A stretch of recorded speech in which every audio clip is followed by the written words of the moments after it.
On a hill far away stood an old rugged cross, the emblem of suffering and shame. How I love that old cross, where the dearest and best for a world of lost sinners was. Primera de Corintios 9:13 dice: ¿no sabéis que los que trabajan en las cosas sagradas? ¿Quiénes trabajan en las cosas sagradas? O más bien, ¿a qué se refiere? ¿Por qué dice los que trabajan en tiempo presente? Está diciendo los que trabajan. Quiere decir que están trabajando ahorita. Así se refiere, ¿no? Los que trabajan en las cosas sagradas. ¿Quiénes trabajan en las cosas sagradas? ¿Sí? Está hablando de tiempo presente. La respuesta, mis hermanos, la debemos de conocer y entender yendo primero al tiempo en que se escribió este libro. Es parte de la hermenéutica, del buen entendimiento de la Biblia, ¿sí? De la buena interpretación, sana interpretación. ¿En qué año se escribió este libro? En el año 55 después de Cristo, el libro de Primera de Corintios. Entonces Pablo está hablando de esa época. ¿Qué había en esa época? Todavía estaba aún en pie el templo. Por ende, pues el sacerdocio levítico, Aarón, exactamente. Pero Pablo se refiere en este capítulo al derecho que tienen los que anuncian el Evangelio. Jamás mencionó diezmo aquí. No está diciendo, así como estos vivían de los diezmos, así tráiganme sus diezmos. Nunca lo mencionó aquí. De haber sido el caso, lo hubiera escrito. ¿Qué le costaba al Espíritu Santo? Así como ellos cobraban diezmo, ustedes traigan su diezmo, pero ya no en vacas, ni en granos, ni en productos alimenticios, sino en dinero. Así lo hubiera expresado el Espíritu Santo. Así, puntualmente. ¿Sí? Ok, entonces ya vimos este pasaje porque es de los más usados por ellos para sustentar el diezmo. Pero ya vimos que no se trata de diezmo. Se trata del derecho de ser sostenido. Nada más. Hebreos 7:8 dice: y aquí ciertamente reciben los diezmos hombres mortales. Aquí, lo mismo es la misma expresión. Aquí, ciertamente. Está hablando en presente, aquí. ¿A qué se refiere? ¿Aquí, en las iglesias? ¿Aquí en este tiempo, en 2012? Porque está hablando en tiempo presente, ¿sí? Aquí en este planeta, aquí en estos ministerios, es exactamente lo mismo. ¿En qué año se escribió el libro de Hebreos? El escritor de Hebreos, ¿en qué año lo hizo? Lo escribió en el año 65, 10 años después de Primera de Corintios. ¿Y en qué año fue destruido el templo? En el año 70 después de Cristo. O sea, que cuando se escribió Hebreos, aún estaba en pie el templo y aún estaba en pie el sacerdocio levítico. Aún estaban en funcionamiento todas esas prácticas que se tenían que hacer en el templo. Diezmo, primicias, ofrendas, ¿sí? Sacrificios de animales, todas esas cosas para los judíos, para los que no habían entrado al pacto del nuevo pacto, los que seguían con su pacto. El escritor de Hebreos está haciendo una comparación. Y aquí ciertamente reciben, vean cómo es en tiempo presente, los diezmos, hombres mortales, y de aquí se agarran los hermanos. Ya ven, aquí reciben los diezmos, sin tomar en cuenta que se refiere a los levitas nuevamente. Se está refiriendo a los levitas, porque aún estaba en pie. Porque dicen que como Abraham le dio diezmo a Melquisedec, y Melquisedec es Jesús, entonces debemos nosotros dar diezmo. De ser así, debemos de considerar algunas preguntas importantes. ¿Cómo debemos de diezmar? O sea, ¿cómo refiriéndonos al acto, a la práctica? ¿Cómo debemos de diezmar? Si nos vamos a basar en el pasaje de Abraham y Melquisedec, ¿cómo debemos de hacerlo? Porque esa sería nuestra única fuente, nuestra única referencia de Abraham con Melquisedec. Entonces debemos de quitar todos los pasajes de la ley.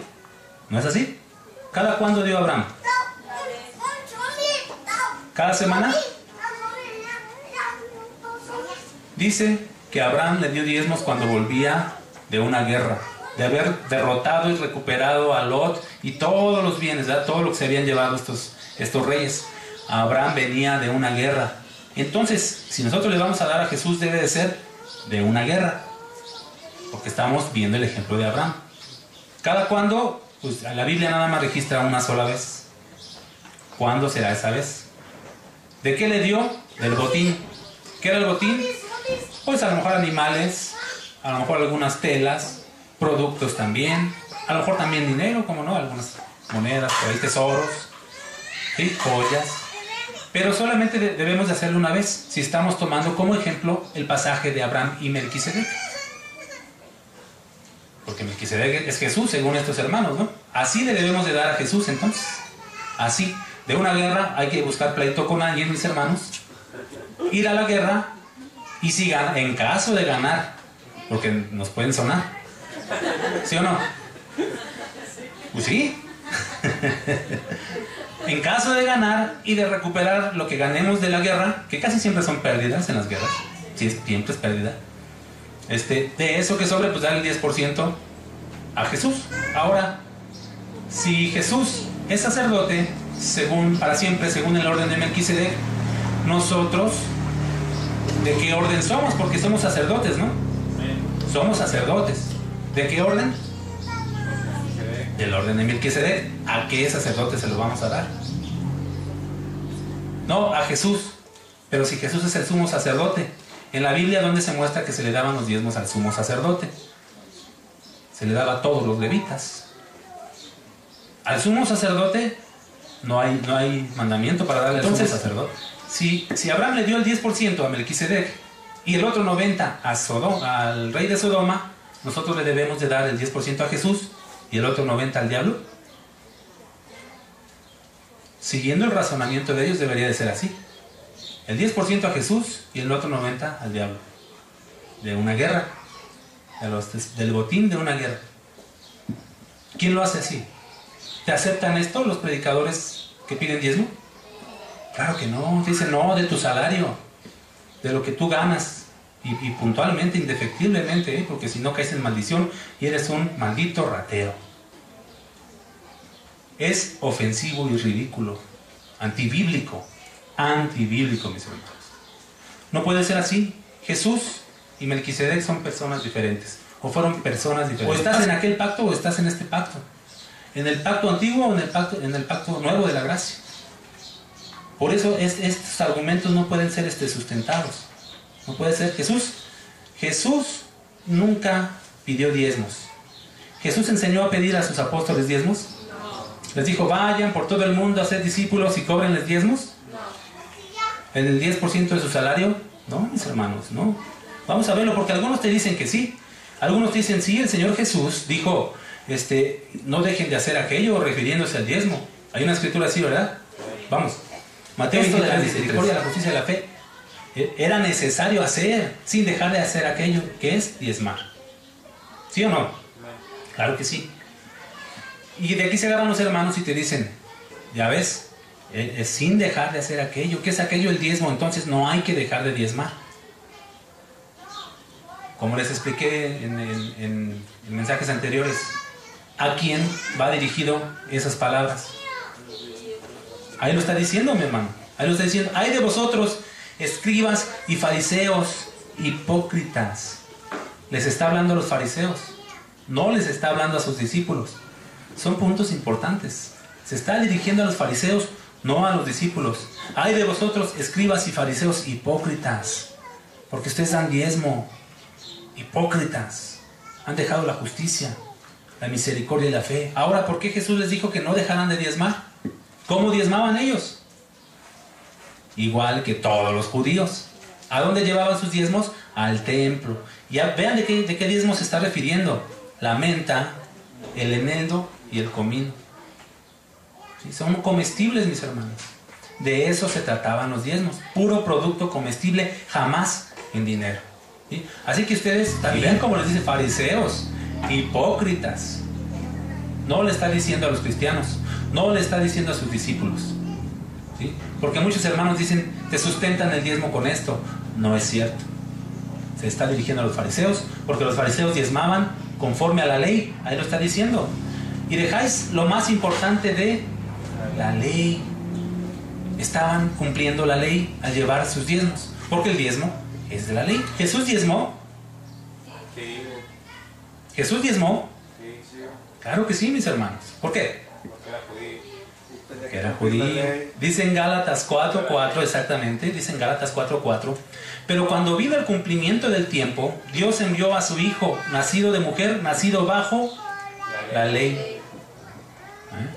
Jesús nació bajo la ley y Jesús tenía que cumplir perfectamente toda la ley. ¿Cuál ley? La ley de Moisés, la ley de los judíos. Jesús la tenía que cumplir. En otro pasaje, vamos Mateo 5:17. No penséis que he venido para abrogar la ley o los profetas. No he venido para abrogar, sino ¿para qué? Para cumplir. De cierto os digo que hasta que pasen el cielo y la tierra, ni una jota ni una tilde pasará de la ley hasta que todo se haya cumplido. ¿Ya ven, hermanos, cómo sigue la ley vigente? Es el argumento inmediato. ¿Ya ven cómo sigue la ley vigente? ¿Sigue la ley vigente? En Hebreos dice que fue abrogado el mandamiento anterior a causa de su ineficacia. Porque ese no puede salvar a nadie. El pacto antiguo no puede salvar a nadie.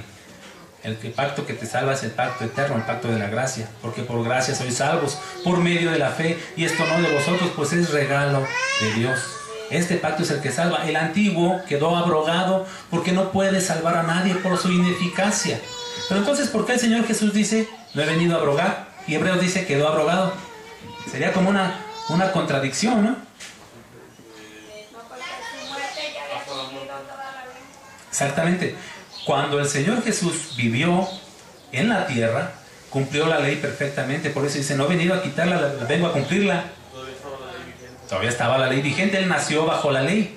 Entonces Él cumplió la ley. Cuando estaba en la cruz dijo, consumado es. Y quiere decir, todo está cumplido. De ahí inicia el nuevo pacto. Con su muerte inicia el nuevo pacto, mis hermanos. El nuevo pacto y el antiguo quedó abrogado. Pero ¿por qué dice que no pasará ni una tilde ni una jota de la ley hasta que todo se haya cumplido? ¿Ya se cumplió todo lo de la ley? No, mis hermanos. Atentos aquí. La ley o los profetas. Hay muchas profecías que no se han cumplido. Ese es el detalle que los hermanos no entienden. No se ha cumplido totalmente lo anunciado en el Antiguo Testamento porque hay muchas profecías a futuro. Porque muchos hermanos utilizan este pasaje para decir, ya ven, el Señor Jesús dice, denle al César lo que es del César. ¿Cuánto es del César? Pues los impuestos. Y a Dios lo que es de Dios. ¿Cuánto es de Dios? Pues el diezmo. Qué fácil, qué bonito, qué interpretación tan fabulosa. Ah, de Dios es el diezmo. Pues ¿qué no de Dios es todo? De Dios es todo, mi hermano. Ah, qué cosas. ¿De quién? Mostradme la moneda. ¿De quién tiene la imagen en la inscripción? ¿Alguno trae una moneda? De a 10, de a 5, de a 20. Si alguno trae una moneda de a 20 es brujo o algo así por el estilo.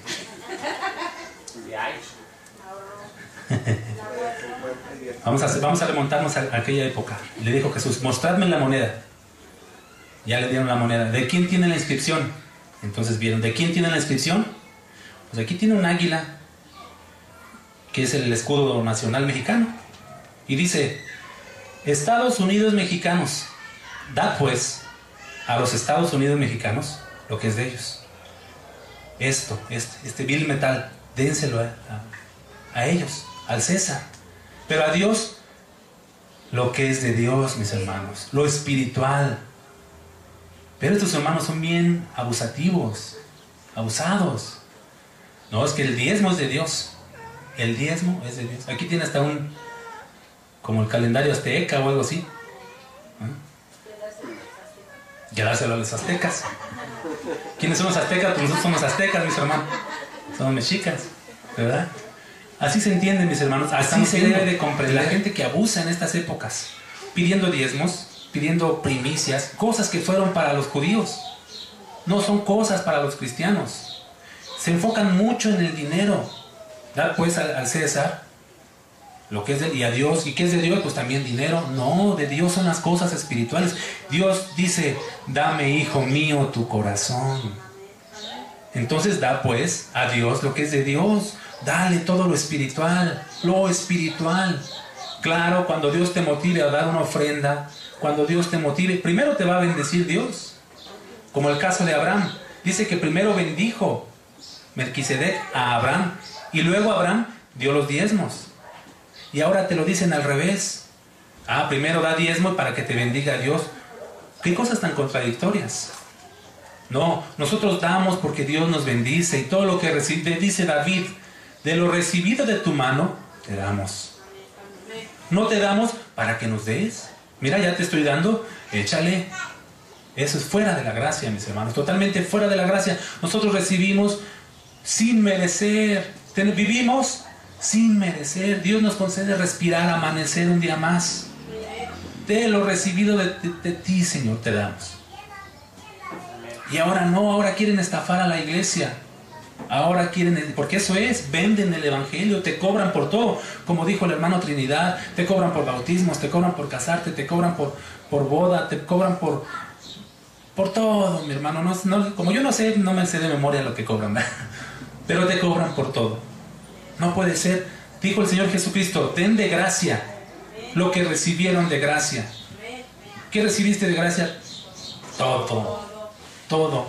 Ahí en ese pasaje se estaba refiriendo al poder que les dio, ¿verdad? De echar fuera demonios, de sanar enfermos, de muchas cosas que le concedió Jesús a los discípulos. Pero dijo, no vayan a cobrar por eso. No vayan a cobrar por eso. Hay un caso en el libro de los Hechos de Simón el mago, que vio que por la imposición de manos se recibía el Espíritu Santo. Entonces este Simón dijo a Pedro, oye, ¿cuánto porque me des ese don? Yo también quiero imponer manos y dar el Espíritu Santo. ¿Cuánto cuesta eso? Tu dinero perezca contigo, porque has pensado que el don de Dios lo puedes comprar. El don de Dios es gratis. El don de Dios es gratis. Dad de gracia lo que recibieron de gracia. Nunca, yo estoy en contra de esas cosas, cobrar absolutamente nada, mis hermanos. Si Dios, como les digo, si Dios en su corazón dice, hijo mío, te voy a bendecir para que tú des a mi obra, ese es asunto entre ti y Dios. Yo no tengo que intervenir para nada, ni condicionar, ni coaccionar ninguna forma de dar de ustedes, ningún dinero de ustedes. Ese es asunto de ustedes, mis hermanos. Vinieron a Pedro los que cobraban las 2 dracmas y le dijeron, ¿vuestro maestro no paga las 2 dracmas? Él dijo sí. Y al entrar en la casa, Jesús le habló primero diciendo, ¿qué te parece, Simón? Los reyes de la tierra, ¿de quiénes cobran los tributos o los impuestos? ¿De sus hijos o de los extraños? Pedro le respondió, de los extraños. Jesús le dijo, luego los hijos están exentos. ¿A qué se refería? Al impuesto, ¿verdad? Al impuesto. Y le preguntó Jesús, ¿de quién cobran los impuestos los reyes de la tierra? ¿De sus hijos o de los extraños? Pues de los extraños. Ahora nosotros, ¿somos hijos o somos extraños de Dios? Somos hijos. Dice en Efesios que éramos extraños. ¿Sí? Que éramos extraños, extranjeros y advenedizos, sin Dios. Pero ya no, por la sangre del pacto eterno. Somos hijos. Porque dice que todos los que creen en su nombre les dio potestad de ser hechos hijos de Dios. Ahora, ¿de quién cobra Dios los impuestos? ¿De sus hijos o de los extraños?